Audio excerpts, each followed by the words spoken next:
Baja California's Valle de Guadalupe lacks Napa's rolling, oak-studded hills, but it does look a lot like some of the wine valleys of Southern California.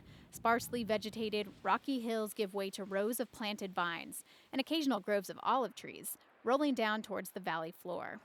Mexican wines have won scores of international prizes in recent years, including 12 medals in last year's International Wine and Spirits competition in Spain. The vast majority of the country's wine is produced in the valleys around Ensenada.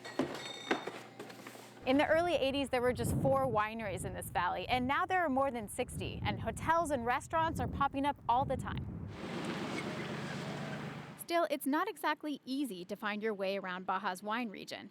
Signage is vague, and most roads off the main drag are unpaved and pocked with potholes and mud puddles. But the region has other, perhaps bigger problems: high taxes and, the bane of all Western farmers, a scarcity of water. If we want to grow as a sector, we have land, good land, and a very suitable climate. But if we want to grow as an industry, we need water.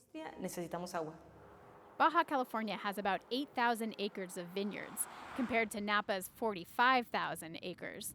While there simply isn't as much suitable land for growing grapes in Baja, there is a lot more that could be planted. The problem is, the growing city of Ensenada sucks up a lot of the region's water. In addition, salt buildup is a problem in the lower parts of the wine valleys. Es que mira, la napa freática, que es el manto acuífero, cuando llueve mucho. Victor Manuel Torres Alegre explains that when it rains, water picks up salt from the soil and carries it to the lower parts of the valley. When it dries up, the salt stays in the topsoil. Entonces baja el agua, pero arriba hay una capa de sal. Salty soil can damage grapevines and decrease crop yields. Plus, some Baja wines have a reputation of tasting a little salty. And then there are the taxes. Un poquito menos de la mitad A little less than half the price of the wine goes toward paying taxes. So that makes our wine a little more expensive compared with many other wines. con muchos otros vinos, ¿no? Currently, the tax on wine in the state of Baja California is 41%. It was set to jump to 45.5% in February, but the governor signed a last-minute decree that postponed the tax on local producers for a year. In comparison, in San Diego, the approximate tax on a $25 bottle of California wine is less than 10%. Alberta Ceja Medina runs the Cheque winery along with her husband. She's also the president of Baja's Grape Producers Guild. Ceja is realistic about the possibility of getting taxes reduced for the industry, but she says there are other ways the government could help. In the history of Mexico, a tax has never been removed. We're business people. We know we have to pay taxes. Right now, we're fighting for a simplification of the administrative requirements to start.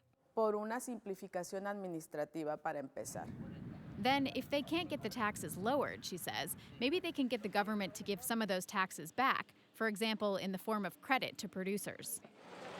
The Baja state government has designated the wine sector as a priority industry, but Ceja recognizes that the only way producers will get the support they need to flourish is to demand it. The government isn't going to say, come here, I'm going to help you. We have to get organized, get prepared and everything, and then go and say, look, this is how we want you to help us. The government is also looking at ways to provide more water to the region's wine growers. The latest plan is to pipe in gray water from Tijuana for irrigation. And the industry is getting organized and more professional. The State University in Ensenada now offers postgraduate degrees in grape production and winemaking. Manuel Victor Torres Alegre, who has a doctorate in winemaking from the University of Bordeaux, teaches at the school. Still, according to Ceja, the head of the Producers Guild, only about 30% of the wine consumed in Mexico is produced in Mexico. That means there's a lot of room for growth. If we don't cover it, another country's going to cover it, or another state, another region. So the market is there. We're the ones who have to get moving, the state, academia, and the business people. If they can do it, Ensenada could just be the next Napa, albeit on a smaller scale, and that could bring benefits to all of its residents.